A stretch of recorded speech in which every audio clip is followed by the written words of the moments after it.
Welcome,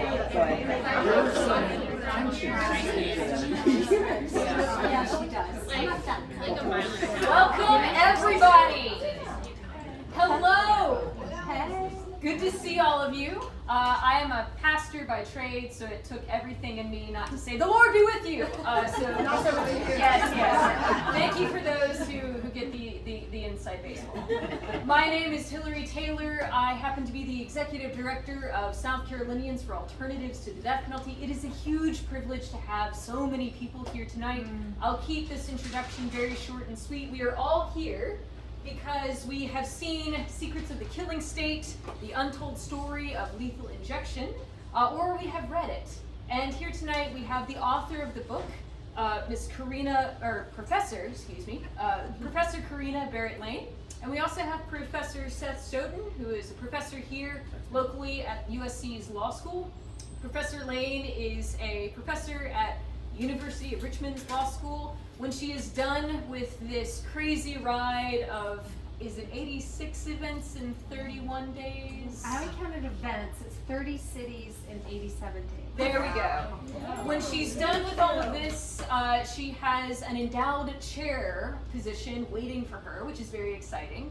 And of note, what we want to sort of ground ourselves in tonight is that this is a conversation about an execution method between a former prosecutor and a former police officer. So with that, I'm going to go ahead and hand it over to Professor Lain and Professor Stoughton. Everybody give them a round of applause. Thank you for being here with me. Thanks for inviting me. So Corinna and I met when I was on the job market and trying to get a job with her. We tried to hire him. And then she was like, no, not yet. No, that's but my first interaction with Corinna, the job market in legal hiring is real shit, right? Like it's black box. It's a lot of tension. You have no idea what's going to happen with your life. And Corinna was one of the people who just sort of really stood out as genuinely kind and compassionate. So it's been really nice getting to know you in that way, and now helping you promote this awesome book.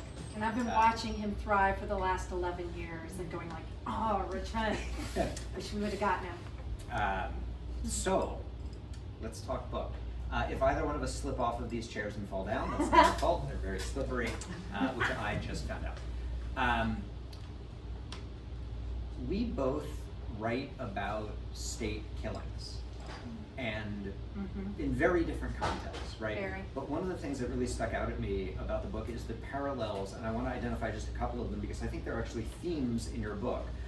One of which is secrecy, and one of which is deference. So, can we start with deference? Sure. All right. I guess we can because I'm the one who gets to ask the I was question. like, he's leading the conversation. And when you say you write about killing, they may not know state killings that you write about. So I write about policing, right? Policing and the use of force, including the use of deadly force, which is like, depending on one's political perspective, I suppose, like the death penalty, sometimes justified, at least in the legal sense, right? But often creates real tensions about the scope of appropriate use of state power, both whether it's ever appropriate and whether it's particularly appropriate in any given case, and even if it is potentially appropriate in any given case, whether it was properly done. And I read this book to be very much about whether it's properly done, not whether it's appropriate, whether the death penalty is appropriate, right? So actually, can I first ask, why did you dodge? Because you did, and you're very explicit about, like, I'm dodging the question in this book, in this project. I know you haven't in some of your other projects. You're dodging the question in this book, should we even have the death penalty, right? You're just jumping to, this is about this one particular method of execution. So, why? Yeah. So first of all, it would have been like a 10-volume series if I had taken on the whole death penalty. And what I found as I was writing it, I kept asking, like, why is there no book on this? This has been how we execute. This is 98% of all executions, the #1 method for 45 years. Why is there no book on this? And so I really wanted to fill that hole. And more than that, and this goes to what I have to say in the introduction when you say I'm dodging it, and I don't know. What I say is I need to be super explicit. This is a book about how we kill, not about whether we should kill. The next line is, it's not that the two aren't unrelated. And it's not that I don't have a point of view. I do. And I think if I were to say, like, I'm completely neutral, that's just not true. But as I say in the book, what I want to do is show you what is actually happening in our names. And I trust my readers.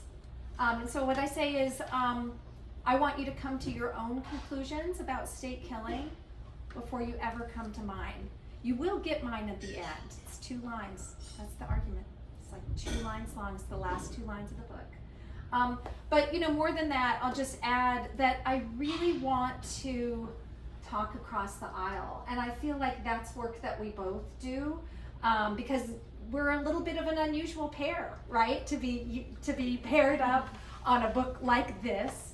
And my own view is that movement people, abolitionist people, I don't really need to convince you. So I want to talk across the aisle. I want to say, okay, are you, for those who are for it, don't shy away from this. It'll be okay. I just want you to see this thing, and readers, as I say, readers will have, my findings have implications, and readers might disagree about what those implications are. I have my own view, others might have others, but that's why, as I struggled. I mean, that was one of the things that I edited until it went to press, was like, how do I,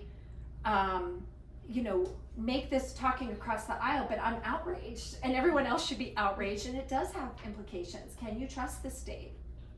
And so I was trying to bring people in and trying to really dive down and provide a service. At our best, our work is for others to use, and to make arguments and to litigate and all of that. So that's what I was trying to do. Does that make sense? It does, and I understand, like, your perfect reader to not be someone who's already convinced that we shouldn't have the death penalty, right? But to be someone who might say, I'm actually comfortable with the idea of the death penalty in theory, but I have some qualms when it comes to how we're actually applying it, right? Whether they're already aware of racial disparities in the death penalty, or the fact that you've written about that, I forget what the percentages are, I'm sure you can correct me, a bizarrely high percentage of death penalty sentences are from a bizarrely small number of prosecutors' offices, right? Yeah. It's much more where you get charged and what you happen to look like than the actual crime. I'm comfortable with the idea of the death penalty, but I'm not comfortable with the way that we're actually doing it. And then you go, yeah, wait till you hear about this shit, right? Like, this is crazy time. Yeah. Yeah, and the reviews of the book have been, there have been a number of reviews out there. Only one was bad, and the person, which I was like, all respect, the person was like, she didn't talk about race, she didn't talk about this and this, and I'm like, but you just did in the review, and I love that. And, so mine is a narrow but deep, narrow but deep area.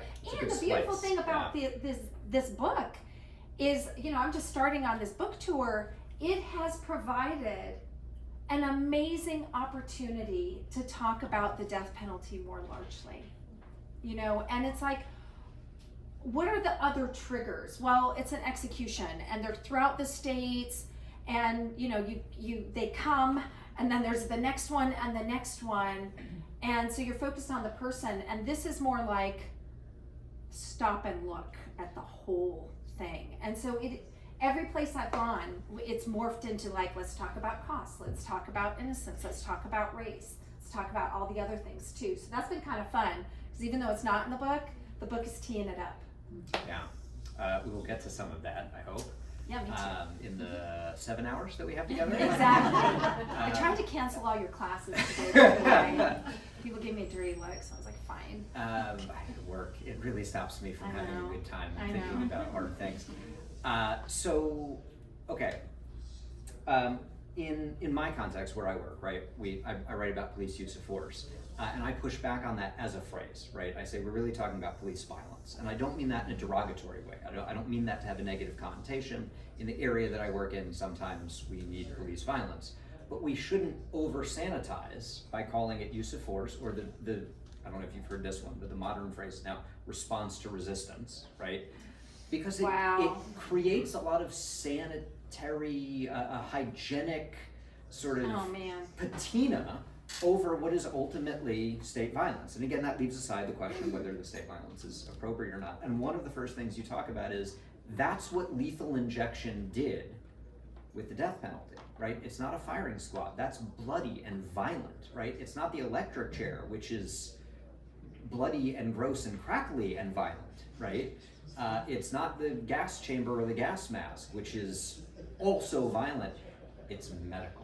So can you talk a little bit about like some of the discussions that you see that sort of gave rise after a decade-long moratorium on the death penalty? Yeah, so you're talking about how lethal injection came to be. Yeah, I mean, I'm a legal historian. And by the way, we didn't rehearse any of these questions. I haven't seen them.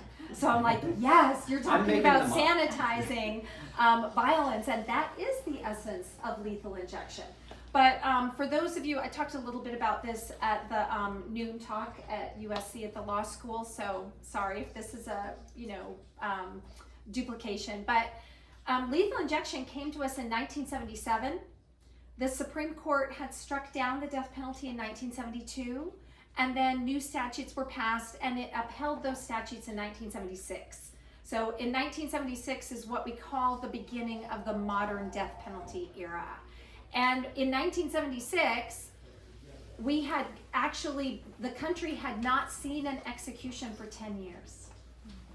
And so I got into the legislative history and see all of these legislators talking about the American public hasn't seen the violence of an execution.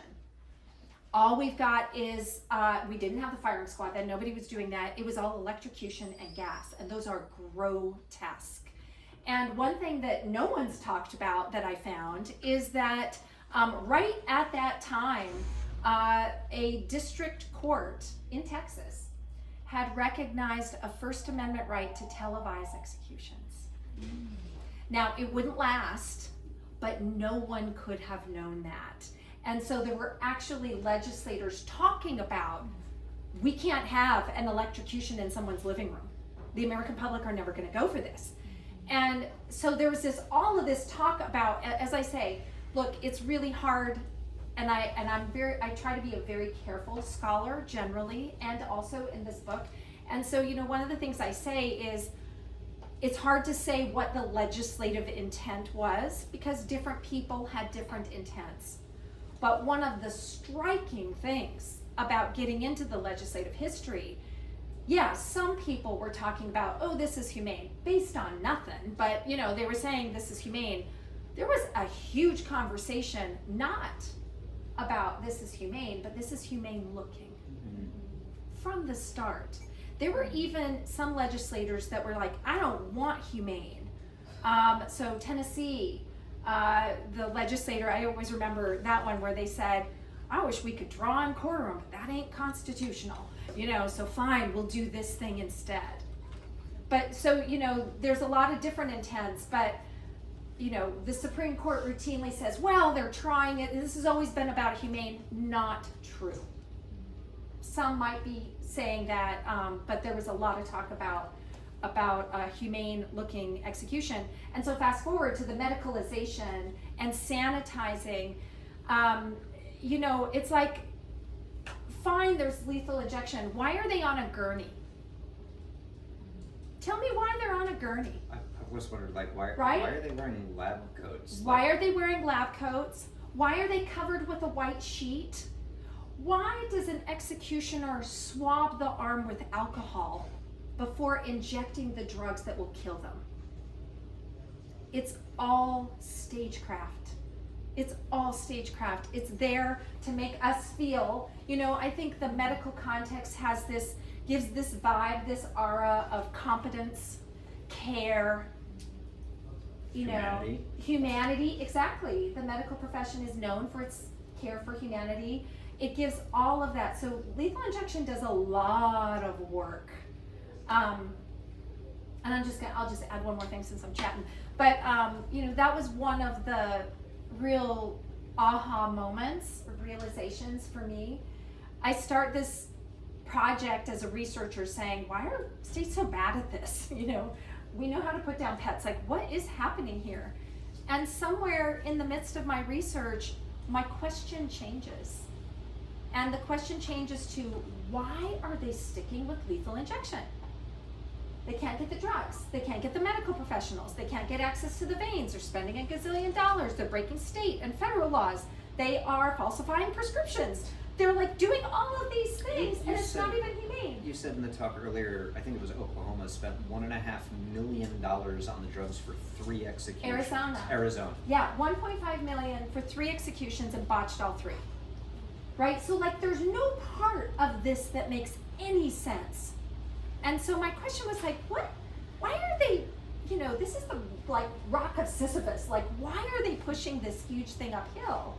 And what I came to is the very point that you asked maybe 10 minutes ago. Sorry. But you know, what it came to is this is about sanitizing and making us not think about what a state execution is. And by way of violence, I really like, I'll say one more thing and then we'll move to the next thing. There's so many places to go. There's so many places. But, you know, I read once, and I was talking to a doctor about this too, but I read once this saying, it's not in the book, but maybe it should have been. It was, the heart stops reluctantly. The heart stops reluctantly. And what they were talking about is, before the body is ready to die on its own, it takes force, it takes violence to stop the heart. The heart stops reluctantly. It might be a car accident. It might be a homicide. It might be an execution. But it takes force to stop the heart before the heart is gonna keep beating. And the thing that's special about lethal injection is it hides that violence. It hides physical force. That is, it internalizes the whole thing, oftentimes under a paralytic. And sometimes behind the curtain. And behind an actual curtain. Yeah. What? And one of the images that comes across in several of your discussions about executions is when it isn't as hygienic as we, and I will use that term broadly, right, when we want it to be, close the curtain. Right, so we're not even trying to hide the fact that we're hiding some of this. I have a big picture question that's not in the book that I want your take on, right? Because we see in the 70s we see this need to sanitize lethal injections, and I want to go back 100 years before that, where we maybe did not, right? Yeah. And I don't just mean lynchings, I mean like state authorized executions that were family outings, right? Yes. For a long time. And there's some work by other scholars. You and I both know who they are. I can't remember his last name.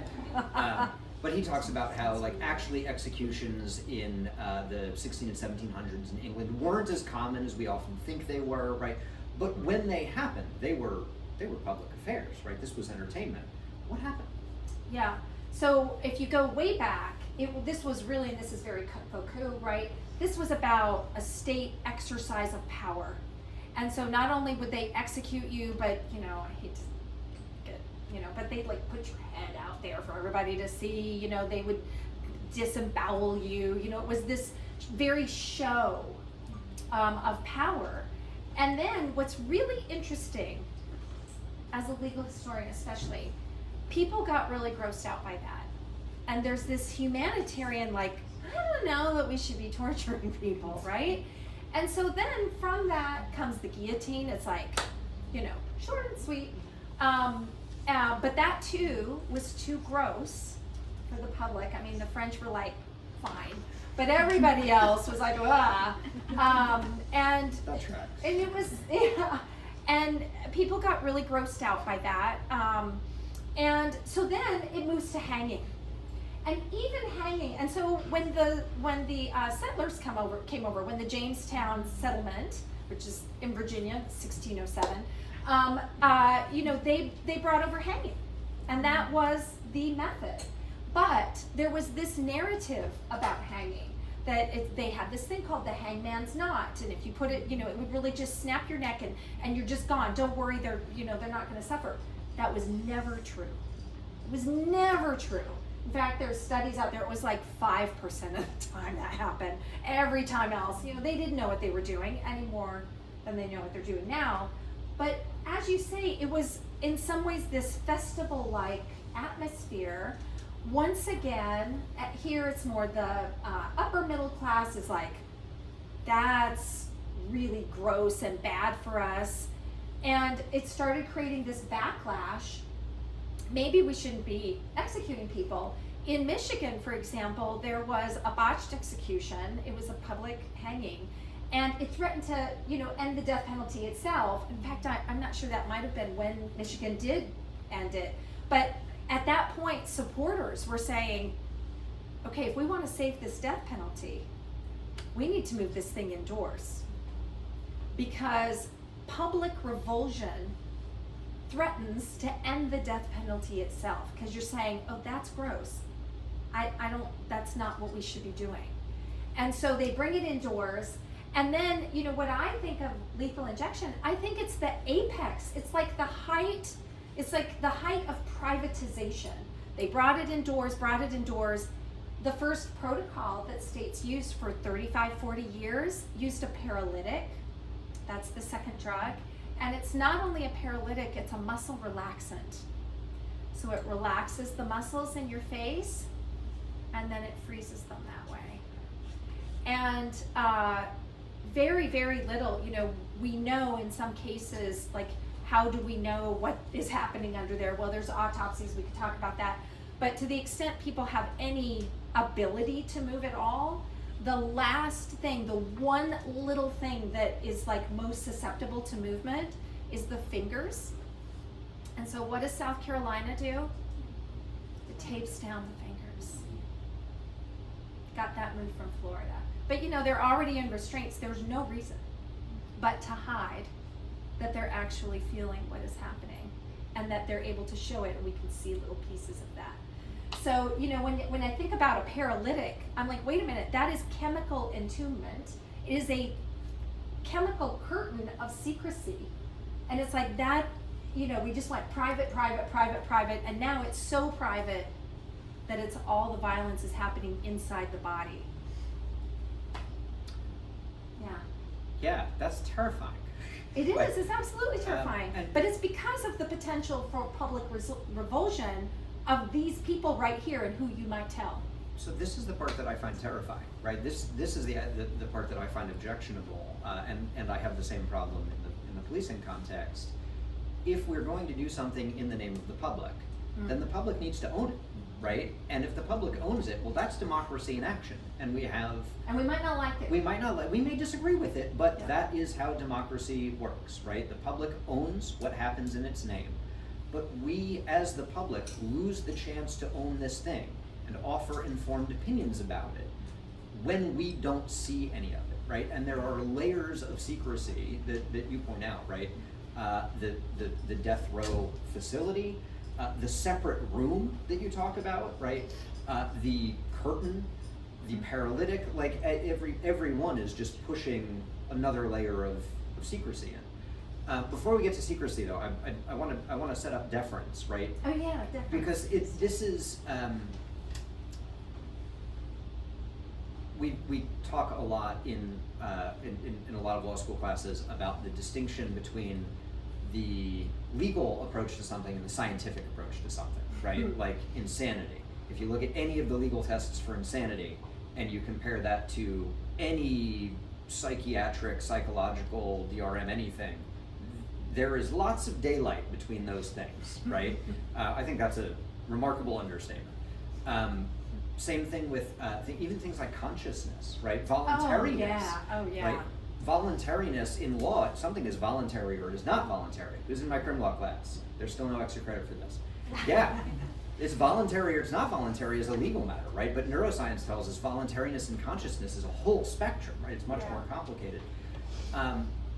So then we get to what counts, let's say, legally as humane, Yeah. which may not be what we understand to be medically humane. Yeah. So if we think about medical humane, I don't want to use executions here, but like medical death-causing agents, right? You mentioned pets, veterinary euthanasia, right? Medically assisted suicide. Yep. We have medical knowledge that allows for, not that it is not violent in some way, but it is at least peaceful. For anyone who hasn't read the book, how did we, That's not happening. that's definitely what we use, right? That's the 3-drug protocol. It's just the dog thing and the cat thing. It's just with people. What the fuck? What happened there? I have bad potty mouth, guys. Sorry, you're just gonna have to deal with it. I have the same. I was a truck driver in the Army, so I would say I get it honestly. But that very thing By the is way, part of the reason. this like Secrets of the Killing State could be subtitled "What the fuck?" Yeah. Like that is It's really 100% true. Sorry, go No, ahead. it's true though. And there were so many times I'm researching or finding something, I'm like, you've got to be kidding me. And saying like, how did I not know this?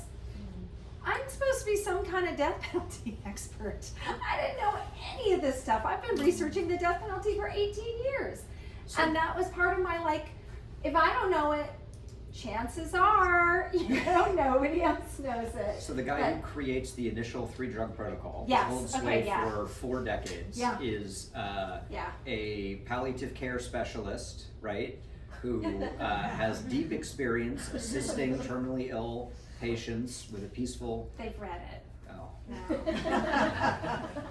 Yeah. He's a medical examiner.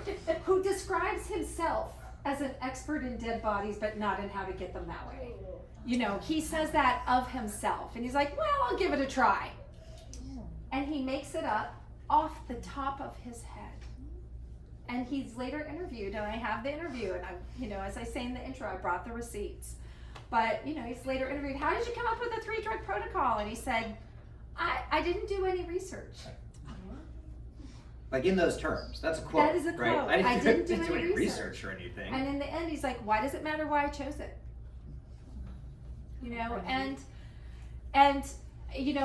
I also thought, that's the beginning of one of the chapters where I'm like, well, we know how to do this. So what is happening? And the first thing is that 3-drug protocol that every state used for nearly 4 decades, not one of those drugs is the same drugs we use to put down cats and dogs. It's not even the same drug. Not even one of the 3. It's not even the same class of drugs. It's not even the same class of drugs. And so, I'm like, there's a place in the book where I say, one of these 2 things has to be true. Either he didn't know how cats and dogs were humanely euthanized and didn't bother to ask, right? If somebody asked you, gosh, how about a humane death by drugs?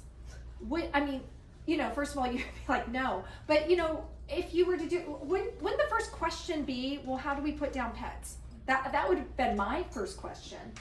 And he either didn't ask that question, or he knew the answer to that question and just decided not to do it, because the fact of the matter is, it's super easy to figure out how we put down pets, and that's not the 3 drugs he chose, right? So he just didn't. And then I talk about why that might be so, and he basically was like, why should I care? What does he say? These horses patoots. He's like, basically, who cares? So I'm like, there's this narrative out there of no, lethal injection, and it's meant to be humane. I'm like, no, let's talk to the guy who did it. He didn't care 1 iota. Yeah, one of the things that stuck out at me that's not mentioned in the book, he's developing this in the 70s, and this is just after opioid epidemic 2, right? We had an opioid epidemic at the turn of the century, we had one in the 60s, we had the more recent one, right? Tons of overdoses. Yeah. And the thing about opioid overdoses is they're not violent, right? It's a central nervous system depressant. Someone goes out and then their body, it so depresses their diaphragm, they stop breathing and the heart stops and the whole thing. But it's not if I had to pick a drug to die on, it's maybe not a bad one. So we're right, not just do we have dogs and cats, but we have this other stuff that we know is happening in society, and he still comes up with this one.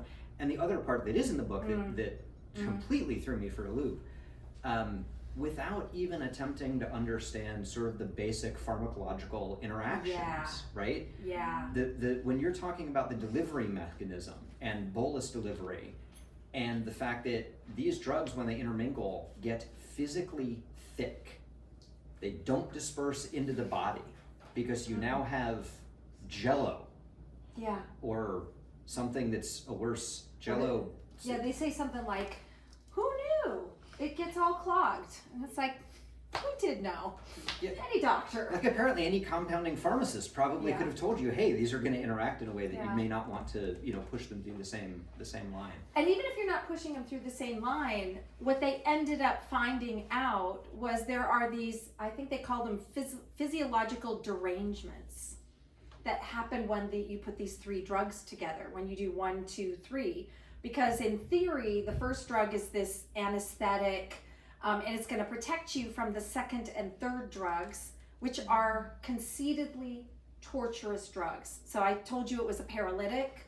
That's the second drug. So the first one's an anesthetic, the second one's a paralytic, and I'll talk about the third one in a second. But the paralytic paralyzes you from the outside in. And so the last thing that it paralyzes is the diaphragm, is the muscle in the core, the diaphragm. That's the muscle that pushes air into your lungs. And so what we see is, doctors are like, well, it would be like getting buried alive. It would be like being slowly suffocated with a pillow. And you can see distended veins. They're taking shallower and shallower breaths as their diaphragm is being paralyzed. And the third drug, well before lethal injection. Can we just stick with that one for a second? Because sure. It's a paralytic. Yeah. It's not anesthesia. No, but did you see, like, there's wardens that are like, no, for sure, they get the second drug, they can't feel it. And it's like, like, it's not an anesthetic at all. But they think it is. They have no idea. Among the other things that we had in the 70s was anesthesia.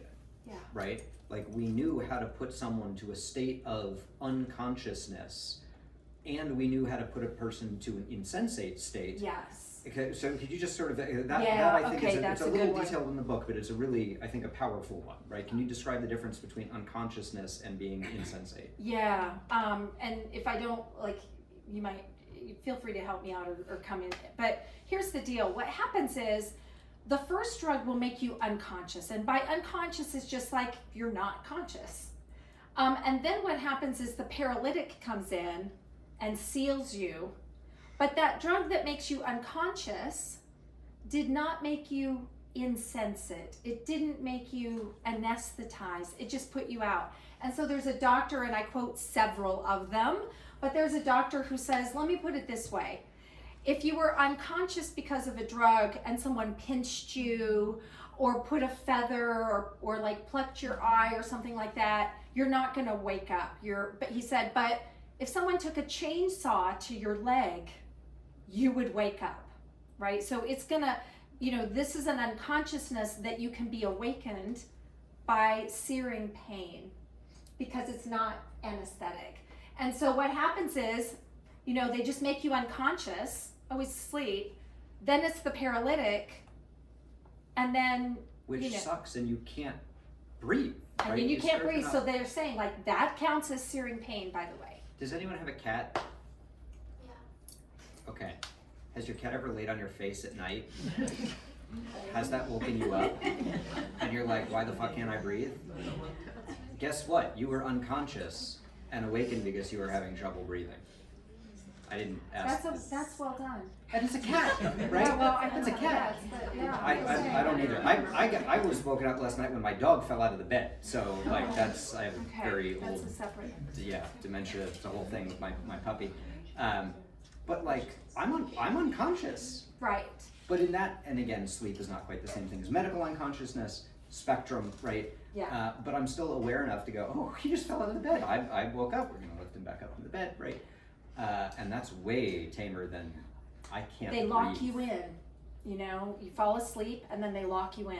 They chemically lock you in. And that's what they call it. Being paralyzed, they call it being locked in. Like they lock you in, and then the torturous drugs start. And unless, you know, I detail it again and again, because sometimes the catheter falls out, and that's when you get people. So this is the first chapter. This is Clayton Lockett in Oklahoma. You know, the catheter came out, and so he didn't get the full dose of the paralytic. So he's down, the catheter falls out, he doesn't get the full dose of the paralytic, and he wakes up on the gurney and is trying to get up off the gurney. And he's saying, I mean, he's swearing, and he's like, oh, you know, and you know he's suffering. Witnesses gasped. You know, it's like, what? Curtain. Yeah, and so what do? They lowered the blinds. And, you know, to your point, by the way, of drugs, so there's only, some people ask this sometimes, is what about fentanyl? Right? Like, people are dying from fentanyl. What about fentanyl? And all I can say is that there's been one fentanyl execution, just one. It was Nebraska, and he turned purple. And when he turned purple, they lowered the blinds, and 14 minutes later, they raised the blinds, and he was dead. They took no question. I mean, this is a nice point for secrecy too. They took no questions that night. It's like, doop, gone. And, you know, the reporters are like, what? You can't do that. You know, like the whole point of having witnesses is to witness. And so there was some heat, and a spokesman comes out for the Nebraska Department of Corrections, and they literally said, first of all, like, was he purple? We don't know. But what they literally What even say, is purple, really? right, define purple, like really. For lack of a Crimson. But they said, oh no, we didn't lower the curtains because something was going wrong. We lowered the curtains. We were planning to lower the curtains at that moment the entire time. 8:17, time to lower the curtains. Right. And you know, he turns purple, and you see the guy in the chamber say something into his lapel, and the curtain comes down. And they're like, no, he was going to say that the whole time. And I quote one of the media there, because he's like, that's absolutely ridiculous. It's not in the protocol. And he said, everybody knows that's not true. And the reason we know it's not true is because we have functioning brains. So I like put that. I was like, yeah, that. Yeah. Oh, and we still don't know. To this day, I mean, I looked, I tried. I could not get past that secrecy. We don't know what happened in that 14 minutes. But I can tell you this, not a single state has then said, like, it's never been tried again. So like something happened, and they all talk to each other. So I'm like, yeah. How big is this death penalty world, right? Is this the 50 Department of Corrections heads talking to each other? Is it even smaller than that? Super small, really. So there's 27 death penalty states, but there's only, I don't know, 13, 14, 15 that are actually executing. And within that world, it's super small. So for example, you know, and they're all talking to each other. So there's one example, this is in the secrecy chapter, the last chapter, where I found a deposition of the lawyer for the Louisiana Department of Corrections. And she's talking about, this was for Louisiana, but I told it a story about Texas. So she says, listen, we needed some help in Louisiana. We reached out to Texas. She's under oath, by the way, as she's saying this. And she said, I called the Texas, you know, my counterpart and said, hey, how are y'all doing this? And he said, I don't talk about this on the phone. So you're gonna have to come out. So she said, I came out with an entourage, and the first thing they say, the warden says, is, we need to check and see that if any of you are wired. And once it becomes clear that like they're all clear, the warden then says, and so I'm quoting her under oath, quoting the warden, and the warden says, yeah, we use medicines, but as long as they die, we don't care how they die. You know, and so there's this public facing, we're trying so hard and we really care, and then behind the lines when they think no one's listening, it's like, we don't care. I want to keep going with the secrecy thing because I'm sure you've heard the phrase democracy kills people in darkness, which is sort of where we are right now. Can you describe a little bit like the setup? Because I'm not a death penalty scholar, right? And I have some idea, mostly based on Hollywood, of the room with the window and the curtains, right? But one of the details that I hadn't put together that you talk about is the employees, the staff who are pushing the medicines are not in the room, right? They are across a wall pushing medicine through a very long tube 7 feet. that might not be the right tube anyway, And because it's kinks and they sent somebody to CVS and they got like a totally wrong tube, right? yeah. But like just sort of describe that scene a little bit. Yeah. Like what is the physical makeup of this? Yeah. So there's the execution room, and of course these are 15 different states, 14 different states, so they all look a little different, but they tend to mirror a hospital room, generally white walls. You've got a gurney, you've got a white sheet. Inside that room, the person who is monitoring the execution to make sure it goes right is the warden. And I'm just like, how are you gonna know if something's going wrong? And time again, they're like, well, we know when we see them waking up on the gurney or something happened. I'm like, Yeah, that's a by cool- then, like, it's all gone to, so like monitoring what? By then it's gone. Is there even formal training? I didn't see No. this in the book, right? Any There's formal no- training? Like no. how do you make No, sure the sir. IV is in correctly, right? No. Or how do you see if it's closed don't or hit a know. valve or they I have don't no know. idea. No. That's And inspiring. then right. And so you have medical people generally, they are medical technicians. And of course I have to, lead by saying in any given execution, I can't tell you exactly who it is, but you can look at the protocols and say, okay, this is the minimal requirement. And every single one where the person has been unveiled, it's been the minimal requirement. So it's like, right, that's there for a reason. But it's medical technicians, it's phlebotomists. It might be an EMT. The most I've seen is a paramedic. They are inserting the catheter and then they leave. They're gone. Out of just random question, not random, but pseudo random question. Does anyone know how much training a phlebotomist gets to get their certification? Oh, It's Mandy. a community college program or is this 6 months. All right, that's good. Med techs? Where is it? I think the phlebotomists are actually the shortest amount. Yeah, I think it depends on the state, but I think in some states, it's like more like 4 to 6 weeks. Yeah. So in Look on this is South Carolina, it doesn't take 6 months. in my world in policing, after a case about DUI blood draws for alcohol testing, right? What a bunch of hospitals and nurses started doing is saying, we're not taking that blood, right? Like that is not medically appropriate. Wow. That is legally appropriate, maybe.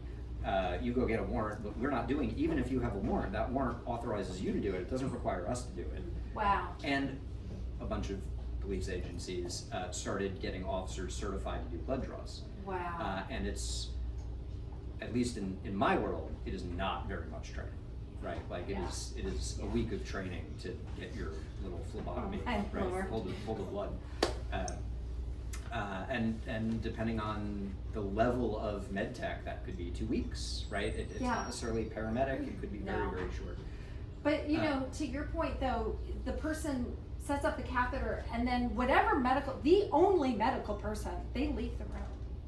And so sometimes you have a doctor on the outside, sometimes you have a doctor sitting there, but they're like, I'm not doing the execution, you can call me if there's like something goes really, really bad. They're like sort of on standby, which is a whole ethics issue, but whatever. And they're there to declare death. So they're not involved at all. Sometimes in the room, sometimes they're not even in the room. And the people pushing the syringes, who is actually conducting the execution? How many of you, maybe before you read my book, or maybe you haven't read it, or listened to our conversation, but how many of you walked in or before you encountered this, thought that it was a doctor actually, injecting, that it was a doctor involved? Okay, I'm gonna raise my hand. I'm like, silly academic, not you silly, but I'm like, I thought it was doctors doing this. I figured a nurse started an IV and it was a drip and we popped it into the drip, and No, sir. you know, like a fucking hospital does Yeah. stuff, right? No, Like right. an actual medical facility does Right. things. And that's, you know, that's not what we do.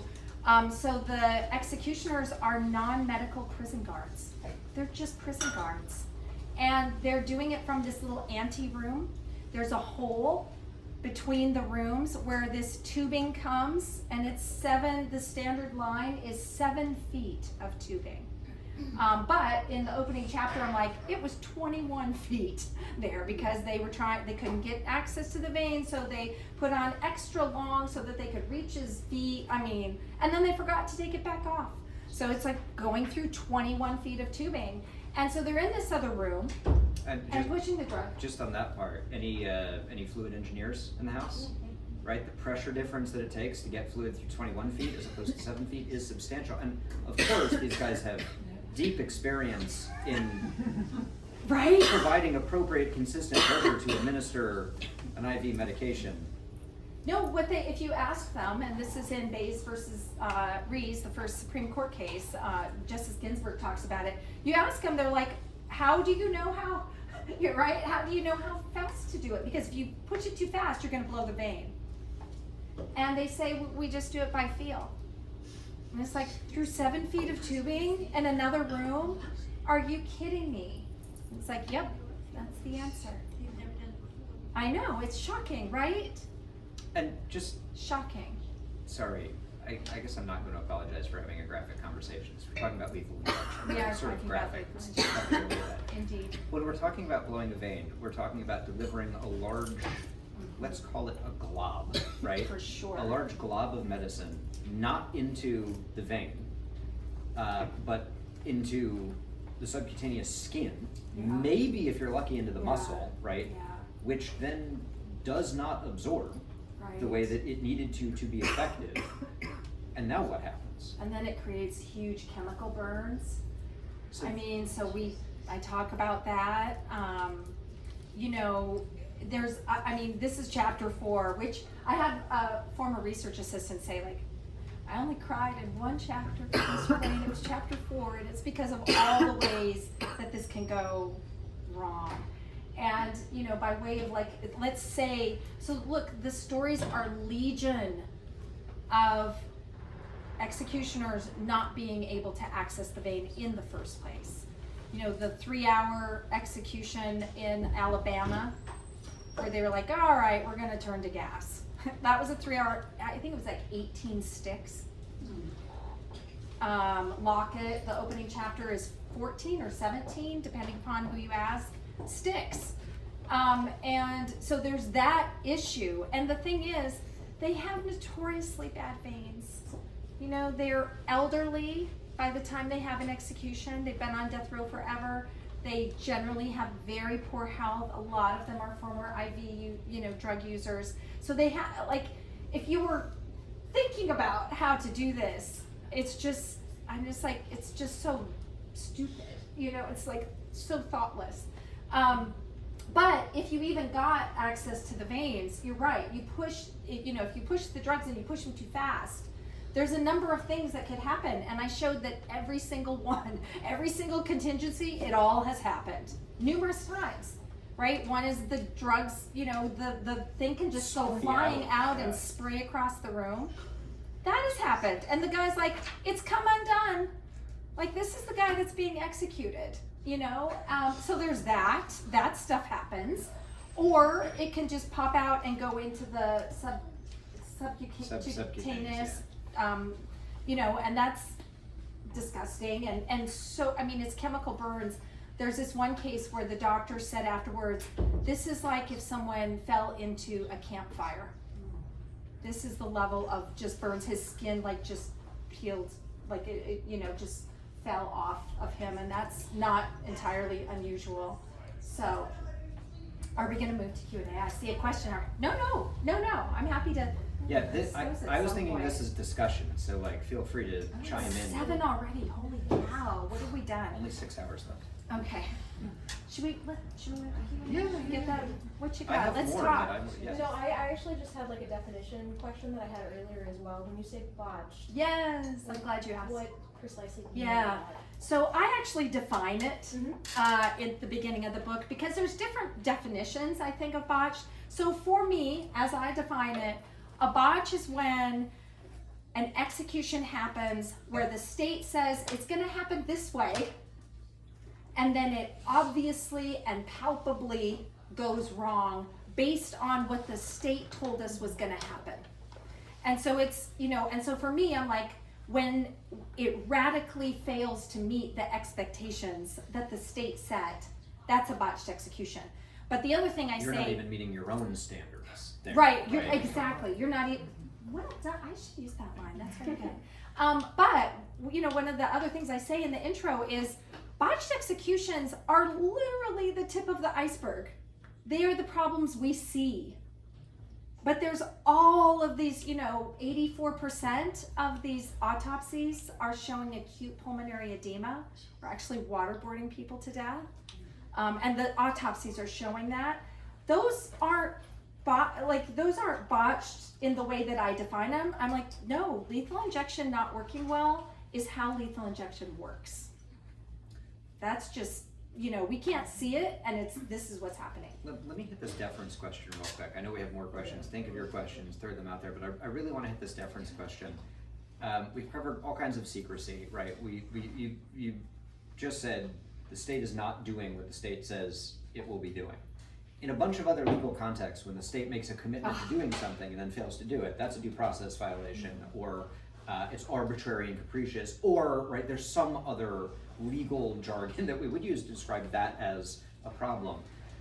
And in this context, there is a remarkable level of deference to the decision of which drugs to use, the decision of how to administer those drugs, the decision of who administers those drugs, the setup, the effects. It's sort of deference after, it's layers and layers and layers of deference, right? Judicial deference. Yeah. Why? I don't know. No, I mean, I think it's, it's just patently false, So what the judges say, what the Supreme Court says is they're trying to be humane, they're doing a good job, they're experts, and so we're going to defer to them. And I'm like, not in this, they're not. No, they're not. Also, maybe none of that is true, right? They may not actually be trying to be humane. They may try to have the appearance of humanity. Right? We just don't know. I will say this for what it's worth. I was talking to a investigative reporter, and he said, as I'm reading your book, it's clear who the bad guy is. It's the Department of Corrections, and it's the executioners. And he's like, we're demonizing these people. He said, then I got to chapter 8. And he said, in chapter 8, why am I feeling sorry for them? And he said, and I'll tell you why. Because the legislatures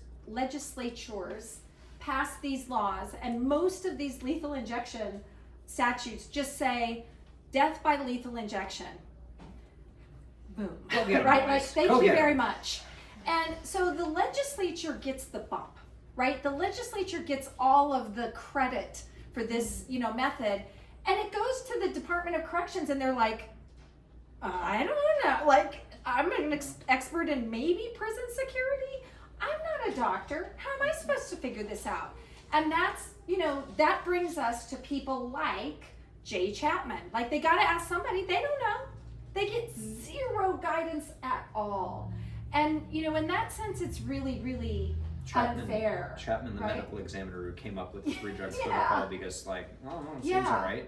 But I document how they've also delegated for years. They had this guy who turned out, he said he was an engineer. So they're like, okay. And in fact, what he sold states was a lethal injection machine. And he said, this way, you just push the button, it just, it'll give you the right amounts, it'll push it at the right time, you don't have to worry about it. Well, first of all, it didn't work. Secondly, you still needed humans to actually do the thing. And then it came to find out he was not an engineer. He was, however, a Holocaust denier. He falsified his credentials, and he gets charged with criminal fraud. And he ends up going on probation, and one of the conditions is stay away from state. You are never to work in this field again. And one of the things I document is even after he was completely discredited, states on the sly were going to him for advice because they were so desperate, they didn't know what to do. And so, yes, there's them, but, why are we deferring? And traditionally in law, with deference is an expectation of expertise. Why do you defer to the FDA? Because they specialize. Well, we used to anyway, but at least an expectation of competence. Right, an expectation that they know what they're doing, and we let the experts do what they're going to do, and that just does not exist. And yet, it's just, I don't know. We just. You describe this Anyway. this 4-part legal argument, right, that a lawyer makes, and it ends with, I'm going to go backwards in it, right, because it ends with, okay, fine, even if this is torturous, it's okay. Yeah. But then the next one is, right, well, yeah, it's not torturous, and then the next one is, actually, this is quite fine. It's this series of fallback positions that is asking for deference at each point. Yeah. Right. Which is crazy. Which is remarkable. All right, sorry, I'll shut up. No, so good. Yes, no Yes, question. please. Well, actually, it's a comment. Okay. Yeah. And I appreciate you sharing the evolution of executions and the reaction. Good question. And the reaction of those in the audience and so forth, and how that progressed. So my thing is now, I'm thinking when you talk about humanity and what's humane, is it humane for the person being executed, or is it humane for those that are witnessing the execution? Yeah, it is a good question, and I actually sort of flip the script when I'm in the book. I think different people argue differently about what is humane. Is humane painless? Is humane, it might be painful, but it's the least possible. And so to avoid, I'm like, lethal injection is so bad that we can avoid all of that and just say not torturous. Why don't we just aim for not torturous? And so I think that is clearly not the case for the prisoner being executed. But I think you're exactly right about what it's doing for witnesses and perhaps the executioners too. And by way of that, if there's any doubt, the very first Supreme Court case that was challenging lethal injection was 2008. It's Bays versus Rees. And one of the arguments that they made is they said, don't use the paralytic. It does nothing, it's purely cosmetic, right? It's not the anesthetic, and it's not the drug that'll kill you. That's the third one, which races to the heart and induces a cardiac arrest in 2 minutes. So it's there's no legitimate state interest in using the paralytic. It's completely cosmetic. And shockingly, the state said, yeah, that's right. Now, they didn't use those words. What they said is, there is a state interest in using the paralytic. It is the interest in a dignified looking death. Which is interesting because that's not what I would think of as the state's interest. I Right, would think of that being the inmate's interest. Which the inmate is maintaining suing, saying, dignity. don't do it, So, and the Supreme Court says, yeah, that's good. We're good with that. And so that is why, to this day, even though states could use the one drug, a lot of them use the 3-drug protocol with the paralytic. Why? Because they can. Why? Because the paralytic gives them a get out of jail free card by paralyzing people. On a personal level, it reminds me of the firing squad protocol, right? Where not everyone has a live round in their But that's not true in South Carolina, right? It is not, but we do it different here. Yeah. Everybody's getting a bullet. Yeah. Yes. I was curious, speaking of South Carolina, so I think I know from my work that in our protocol here, there's a choice, and so I was curious if you had thoughts about the deference that the courts have given to the person's own choice in deciding what's most humane for them versus us having a societal set standard of what should be humane. That's a great question. And what I have seen being used, and I think it's been used this way in South Carolina too, is when you get a choice, here's what the courts end up saying, and where's Lindsay? You can correct me if I'm wrong about this. Okay, so you know this, right? The choice is like, it looks like, oh, we're gonna give you a choice, right? Instead, what happens is the courts say, you chose it, so you waive any arguments against it, or, well, that's not the one you chose, and so you have no standing to challenge it. And so either way, a system like that makes you challenge proof, because that's what it does. It takes away any possibility for you to even mount that challenge. You know, but I think it's very interesting that you have prisoners, 2 in South Carolina, that chose the firing squad over lethal injection because they knew. And I don't talk about South Carolina really at all. It makes one little appearance in the book because the book went to the printer in November, and so like all of this is happening afterwards. But what I do talk about in the book is the fact that since 2018, this is again before 2025, but since 2018, Tennessee is also one of the very few states that give people a choice. And 5 of the 7 prisoners that were executed chose death by the electric chair over lethal injection. And death by the electric chair is a gruesome affair.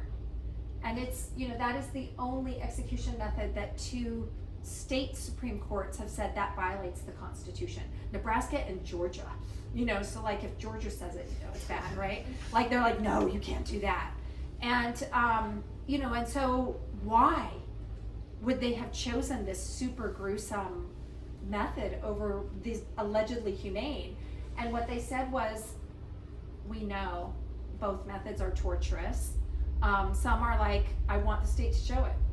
I don't want them to get the bump of saying like, no, it's not. So like, show your cards. And then some are like, you know, we just wanted to make it quick.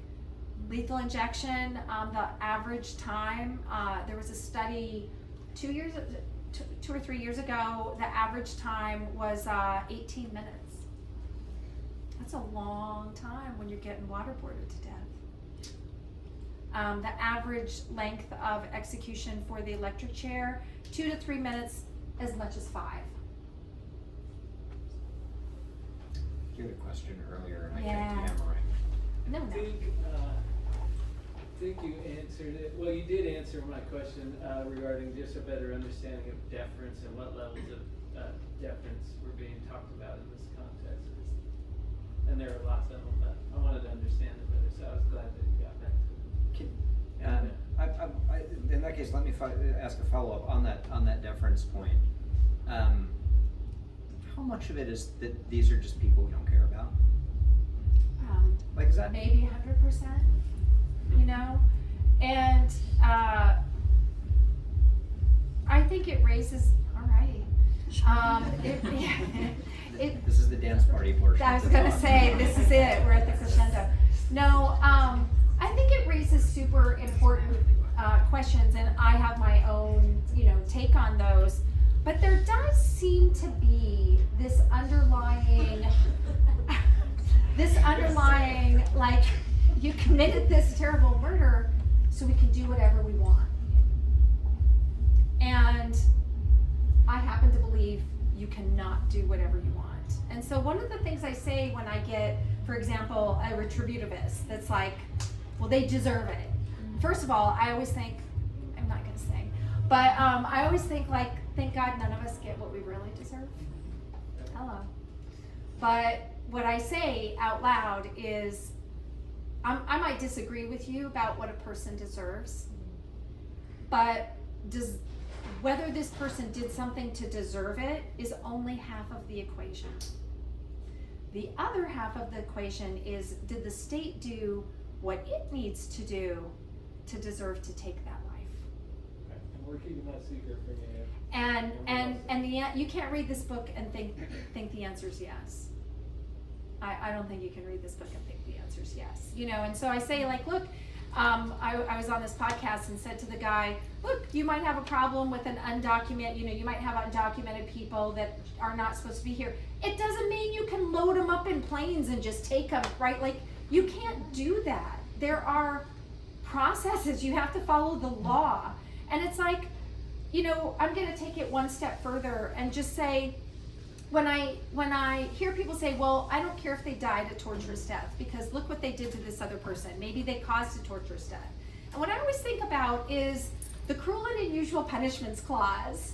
It says, you know, no cruel and unusual punishments. And it doesn't have an asterisk that says unless they cruelly and unusually torture someone. It's like, no, we don't do unto others what they did to someone else. And it's not because they don't deserve it in some talionic eye for an eye way. It's because they're supposed to be the bad guys. And we're the state. So we don't rape rapists. Like, have you thought about that? Why don't, and I'm not like suggesting it, I'm saying, like, you know, why don't we rape rapists? Why don't we burn down arsonists' homes? You know, it's not because eye for an eye, they don't deserve it in that way. It's because it would demean us. It would allow us to get even with these people, but we can't stoop that low. Why? Because we're civilized society. And, you know, I think, well, maybe that's a very lawyerly way of thinking about it, to talk about the cruel and unusual punishments clause. But the cruel and unusual punishments clause embodies that principle. But I actually think that principle, that we don't do unto others what they did to someone else, because we're looking at that conduct and saying it's unacceptable. So how in the world are we like, and so we're going to do it too? Like, what? Right? We don't do that. And I don't think it's important because it's in the 8th Amendment. I think it's in the 8th Amendment because it's that important. It's that important to us as a civilized society. Well, there's some hands. So many hands. Why don't we start at the back and sort of circle our way up front? We might want to start wrapping up. It's 7:18 right now. Okay, And so we'll go bookshop till closes 7:30 and then we'll, like 8. we'll stop Yes. at 7:30. We'll stop in 10. How long does this go? I think it's supposed to go in. Oh, I mean, that's what I saw on the I don't know. website. Okay. Awesome. We have time for all your questions. I'm a registered nurse and I have been for over 40 years. And so I'm reading all of this medical and it makes me so upset. I can't even tell you. I'm so sorry. If I want to give a cardiac medication, I have to prove I have competence. Yeah. I have to observe the IV myself. There's so many steps. And I'm not even talking about getting it from the pharmacy. I mean, that's, you know, Right. a trip in itself. How are they getting around that to get these? Yeah. I mean, oh my God, I wanted to scream.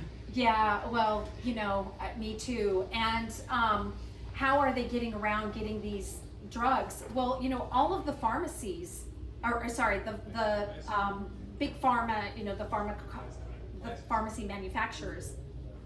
Pharmaceutical. Thank you. That they've all put contractual provisions on their sales, end user agreements on their sales. So they're like, we're not going to sell you drugs unless you sign in writing with liability for a broken contract that you will not be using our drugs to execute. Well, what have states done? They have made these straw purchases. So I quoted today at USC an email. I have it in, you know, writing. It's an email from Ohio, from the Department of Corrections in Ohio to I think it's Department of Health and Human Services, whatever it is, saying, when you go to ask them to sell the drugs, do not tell them it's for us. Do not tell them what it's for, because they won't sell it to us. You know, and so they're making straw purchases. And then the pharmaceutical companies are suing them. And by the way, who's paying for all of that litigation? You got it. And so, you know, and then they're also going to the black market. And so there's one little story someone asked me today, like, what's one of your favorite scandals? And I was like, I think one of my favorites, but there's so many in the back of the book, is Idaho taking $15,000 in cash, putting it in a suitcase, and chartering a private plane to Washington, where they made a drug deal under the, because all of these you're supposed to have a prescription. Well, and the potassium acetate versus the potassium chloride, I mean. Thank you for, I mean, the words are different, come on. Yeah, the words Let are alone different. the They're like, drugs oh, being sorry, different, you know? it had Yeah. the same first name, we just didn't notice. Yeah. Still You know, potassium. You could use a banana. Right. So I very much appreciate that. And there's a whole chapter called The Medical Profession Mandate, where I talk about medical ethics and the medical profession and how this has harmed the medical profession, and how, the medical profession showed up around the country when these lethal injection statutes were being passed. And they said, don't do it. You cannot do it competently without us. And we're not helping you. Hippocratic oath. We're not doing it.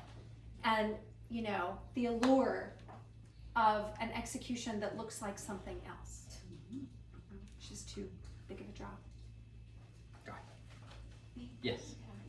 I just, once again, not necessarily a question, more of a comment. Those of us that are old enough here that remember the situation in Charleston with Dylan Roof, Yeah. that's what we are looking at next. And and I appreciate your comments on the humanity of being a human being and being and saying like, I don't want to stoop down to the level you were on. Okay, I'm better than that, and we're just going to put you in prison for the rest of your life. And save millions. You need to know that. Yes, Yeah. yes, we're just going to do that. But with the people in Charleston that at Mother Emanuel, they have said they have forgiven him. I know. And I love that. So many people who are victims now, having never walked in those shoes, I don't know. Okay, but I hear that many times from people that are victims that they do forgive, and sometimes they stand out there outside of the when executions are going to happen. They stand out there saying, I forgive them. This is not. I don't want this. This is not what I want. So I appreciate you saying those kind of things, because I think that's really important. The humanity side of that. I was looking for a story because, I'm sorry. it's to your point. And, there are stories after stories where, what you see is a victim. I was going to share one where the woman writes to him. It's been 20 years. And she says, I can't do it anymore. I can't hold the hate anymore. I got to let it go. And victim after victim, and I think a lot about the victims, and I know you do too, and the victims' family members as a former prosecutor. Some people are like, well, you're not thinking about the victims. No, I think about the victims all the time. And what I know is that they are tethered to this person for decades. And they're told, this will give you closure, eye for an eye.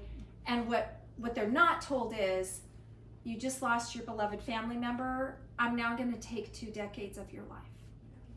And it's when they forgive that they're like, I think there's something about forgiveness where it's like, no, I don't want to forgive you because that would be to say it's okay. But I think what these victims, what this one story I had was, she was saying, no, I have to forgive you because it's so not okay that I can't be tied to you anymore. I have to let that go and start actually healing. And so, I really, my heart breaks for those victims because they don't know. I think they're told something and it's a bill of goods. It's not true, and then it makes for terribly bitter people. And I don't blame them for being bitter, because it's like, wait a minute, this person lost their life. I just lost mine. We just Mississippi this summer executed someone. I think we is exactly right. Like, let's be clear. This is we, right? It is we, even if we are not the ones in Mississippi doing the thing. But we are the public, and that is happening in our name. It is. Thank you. 49 years on death row. 49 years. You know, and this is part of the story of that I talk about in the epilogue is it takes time. As Justice Breyer said, you can have a fast death penalty or a fair one. You can't have both. It's gonna take time. And, you know, and in this time, people change. You know, redemption, I'm here to tell you, I was studying executions, I'm studying lethal injection, but it gave me a front row seat as to who these people are at the end. Not who they were at the time of their crime. They're Dylan Roof, like, it's a terrible crime. Time of trial, too. You look at them and just say, you know, you're emanating darkness and evil. Okay, fast forward to when we kill them. Who are they then? And I'm telling you again and again and again. Like Brad Sigmund, the guy that was the first firing squad in South Carolina, he had become this person of faith and had done all these things. They talked about him. For his last meal, he said, I don't need to eat. I want 2 buckets of fried chicken for them, for the men on death row. I don't need it. I'll forego my own meal. Can you feed them? And the answer from the DOC was no. You know, and so it's like, yeah. I just want to chime on this idea of forgiveness for a second, because one, I think you and I have different ideas of forgiveness, right? Which is fine, well and good. I wish I could remember where, but it was a wonderful essay about how forgiveness is not actually for the person who did the crime, right? Forgiveness is for the surviving family. Yeah. And the other piece, and this ties more closely into the Lex Talionis piece, there's a reason we don't allow victims to pick or administer the crime, right? That might be vengeance, but society's interest is in justice. So I think we're right on together. it does, like, I can see whether, and that if we take my comment at sort of logical face value, I think it cuts both directions, right? If society says justice is the imposition of the death penalty and the victim says we don't want that, sorry, we're not lenient in that way, right? But it's also, no, I do want this excruciating punishment because I haven't forgiven this person. I want to see this person who seriously injured, tortured, killed my family member. I want to see them suffer. I think it is society's job to say, no. Yeah. You might want that, but we cannot want that. We need to be better than that. Totally. And you know, when I think about that, I think, you know, if something happened to one of my daughters, right? I'm studying these crimes. I don't think, because, you know, I'm like, yeah, I don't think it could. But I understand people who are like, I want them to suffer. But notice, that is the very reason we don't put victims in charge of the prosecution. Because they naturally will want something that actually is for them and not what our justice system is saying for us. So I love the way you put that, and I'm so glad you raised that point. We probably should close up soon. So I'm in a government legal position, and the botched, it's a lot of money, like you said. And I haven't read your book, but I'm going to. So I don't know what you wrote. But anyway, there's a lot of oversight of what's being spent. Judges are like, well, we can't do this, that's the taxpayer's dime, but like they're botching these things on the taxpayer's dime, and there's no audit, there's no oversight on it. And they just keep doing it, but why? You know, there's no audit, and I think you'll appreciate this book because they're like, there's no cash records because they don't want to get FOIA'd. So the FOIA, the Sunshine Laws for Freedom of Information Act are on all government transactions. So what are we gonna do? Completely under the table transactions. So I document, they're in like $10,000 in cash, you know, 15 in cash. They're sending it in bags. But how's that legal? I don't understand that. It's not. This is what I document. They are breaking state, and this is, you know, and this is part of it. Like, think about how important lethal injection must be to maintaining the death penalty, because every other value that they purport to hold dear has to bend a knee. right? Regulatory compliance, transparency, legality, all of these things have to go in order to maintain this thing. So what do we, the people, what can we do about it? Well, the postcard campaign, for one thing. Wait, we do have, look, this is NYU Press that said, well, like it's just a postcard, but I'm like, it's stamped. Oh my gosh, it's ready. It's ready. It has the address. Like if nothing else, send a postcard. But I want to say, legislators respond. They're just elected. They're just elected, and so the best chance for change is outrage here. And so my little motto is, pass it on. Get the book. Pass it on. Have a book club. I have book club questions. And my students help me make them. They're great questions for anyone. Skeptic, supporter, like they're great questions. I have them for all of the chapters. You start bringing people in. And one thing Seth said is like, look at all the women here. I was like, yeah, that's because women are going to save the world, but like you get women involved. The two of you have preempted my last two questions. Okay. Right? One of the questions is, what do we do now? And Yeah. the other question was actually a question for you guys, like, why do I have 6 men in this room? Right? Like, what is going on there? Okay, Fair, that's a good fair, one. check. That's a good one. That is a permissible excuse, That's a good right? one. It is an But authorized absence. But you really, you literally are saying that, because we say they are these, but our only option really is at the ballot box. Your option is at the ballot box.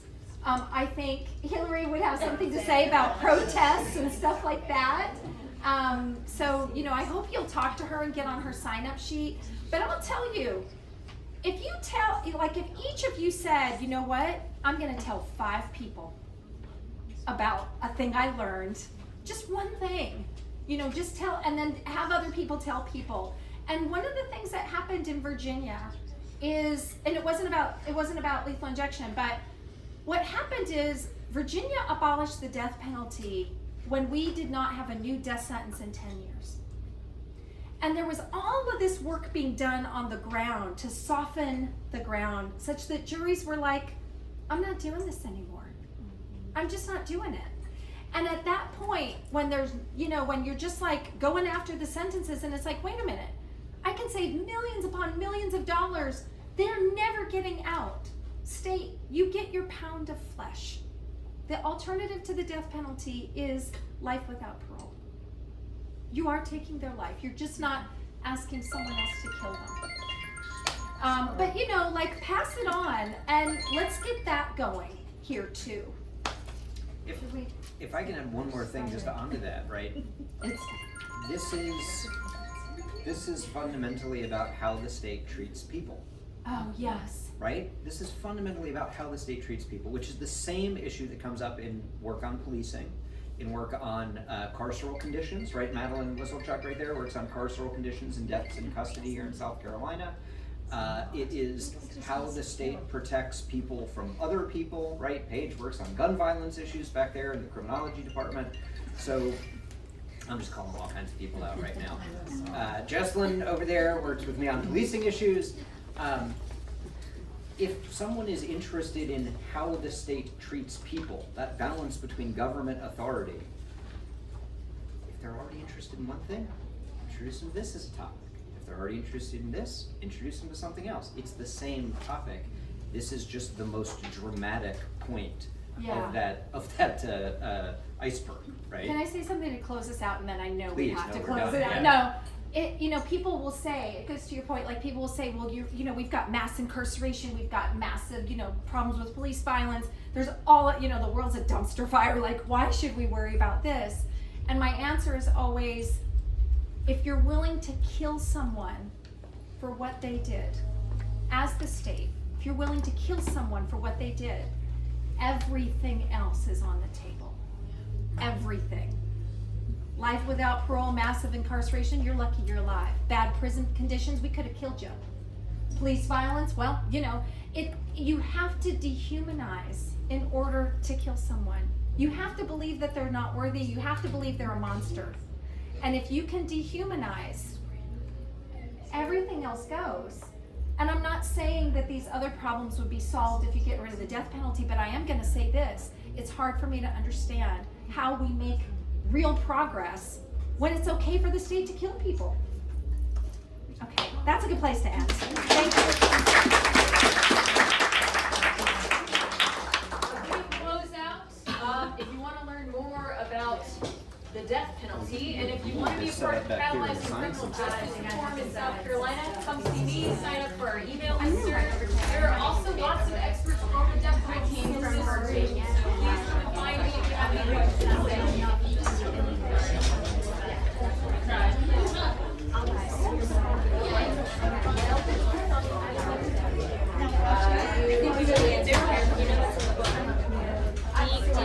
Sorry, Prince. Deep in the book.